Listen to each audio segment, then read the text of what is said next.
Hello guys, kumusta kayong lahat? For today's vlog ay mag-i-install tayo ng sticker ng tricycle. So medyo madali lang yung design na sinabi ng ating customer. Isa dito sa may driver side, isa naman sa may passenger seat, at isa naman dito sa may likod, bandang likod. Pagkatapos ko masukatan yung buong tricycle ay gumawa na tayo ng layout dito sa ating software at para maikat na natin sa ating cutter platter. So habang kinakat ng ating machine ang sticker, bibigyan ko lang kayo ng konting kaalaman.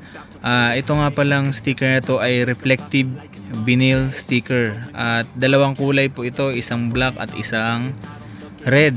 So para medyo naka-emboss yung kulay ng red, nilagyan natin siya ng offset or lining na kulay itim para kahit nasa malayo siya tingnan is para siyang naka-embossed o yung parang nakalutang yung pinakang design. So yung pagdidikitan nga pala natin itong mga sticker na to is 3 panel lamang po. Kaya naman medyo madali lang yung pinakang design nito. Ang pinakang tricky lang nito ay yung pag-i-install na mismo doon sa may tricycle, kasi nga yung ating vinyl sticker is reflective, so meron siyang static property, kaya naman humihigop siya talaga ng alikabok, which is siyang pinakang numerong unong kalaban ng adhesive ng ating sticker. Kaya kung mapapansin ninyo, mga ilang buwan pa lang ay natutuklap na kaagad yung sticker. Pero dahil magaling tayo, meron tayong technique or paraan para maiwasan natin yan. So kaya naman, panoorin nyo lang yung ating video para matuto kayo ng mga pamamaraan. Since yung ating workplace is nasa may tabing kalsada, kaya prone talaga siya sa alikabok. So pagkatapos makat ng ating sticker, proceed na tayo sa pag-uwid. So uulitin ko lamang po itong pamamaraan ng aking pag-uwid ng sticker is ito yung pamamaraan na komportable ako. So kung meron kayo pang ibang alam or paraan or way or technique ng pag-uwid, nasa inyo yan. Gawin nyo kung saan kayo mas komportable. Again, hindi po ako eksperto sa gawain ito. Ang pamamaraan na ginagawa ko ay base lamang sa aking personal na karanasan at kaalaman. So kung meron pa kayong mas alam na magandang paraan is salute po ako dyan. So proceed na tayo sa pag-assemble ng ating mga sticker. Kagaya ng sinabi ko kanina, yung ating sticker is dalawang kulay, isang red at isang black. So yung black ang pinakang lining natin dyan, kaya yung red na vinyl, na reflective vinyl, ay ipapatong natin sa ibabaw ng black. Gumamit tayo dito guys ng transfer tape para ma-preserve natin yung alignment ng sticker, para kapag nilapat natin siya sa black na vinyl is naka-align pa rin siya at maayos siyang lalapat dun sa black.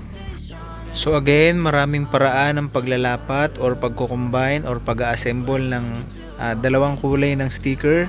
So pwede kayong gumamit ng wet application, or kung magaling naman na kayong tumantsa or estimate is pwede nang direktan yung ilapat yan dyan. Importante is may ingatan natin yung pinakang design na huwag tumabingi, or dapat perfect na perfect yung pagkakalapat nila or pagkukombine nilang dalawa. So sa akin, since malalapad naman yung pinakang design ng ating sticker is hindi na ako gumamit ng wet application. Dinirekta ko na siyang ilapat dun sa ibabaw ng black. So yung ibang mga design, same process lang din yung gagawin ko dyan. Kaya naman, rock music, paso! But it's too late now. I remember you and me, and how careless we be. All day and all night, we'd stay up, it felt so right. We were so young, we were so dumb. We would get drunk and then hook up. We were okay, we were alright. Staying awake till the sunrise. We were in love, couldn't stop us. Like a good drug, never enough. We hook up in my car, driving so far. Play your guitar, you'd show me your art. Let down our guards, think with our hearts. Stare at the stars, we were never apart. Drinking too young, way too much fun. Out in the sun, open when it's gone. Took you to prom, dance to our song. Dance all night long till the lights come on. It's too late now. I remember everything.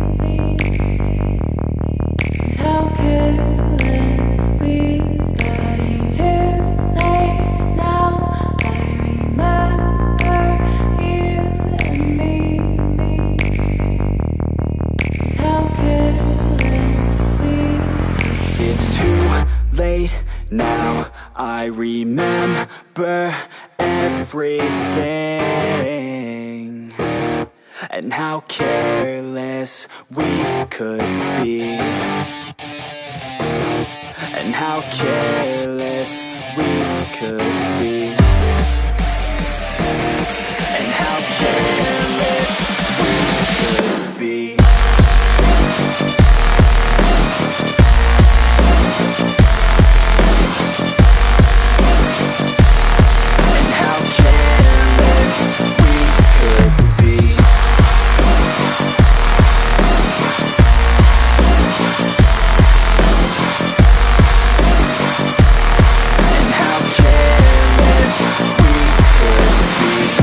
Late nights, long fights, it felt right, we were alive.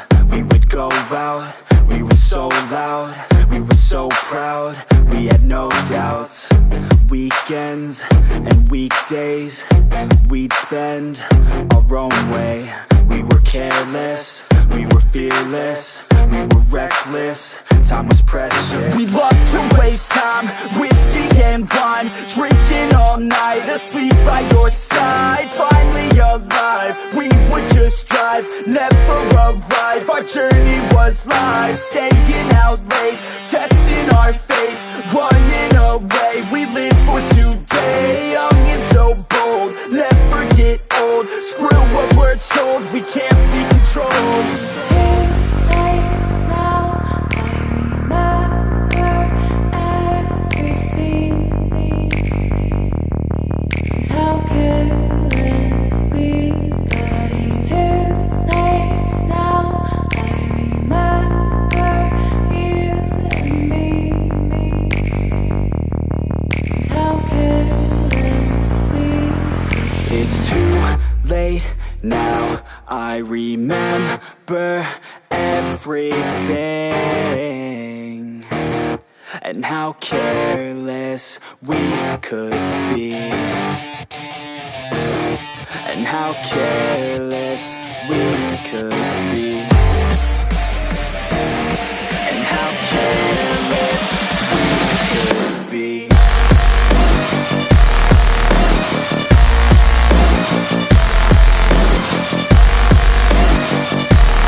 And how careless we could be.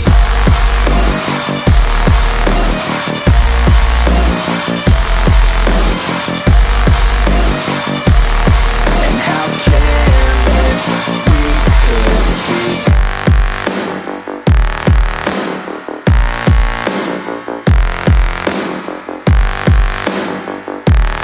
And how careless we could be. It's too late now. I remember you and me.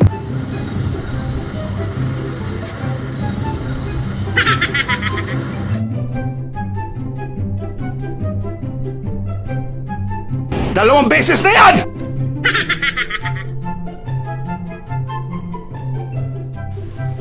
Sana all.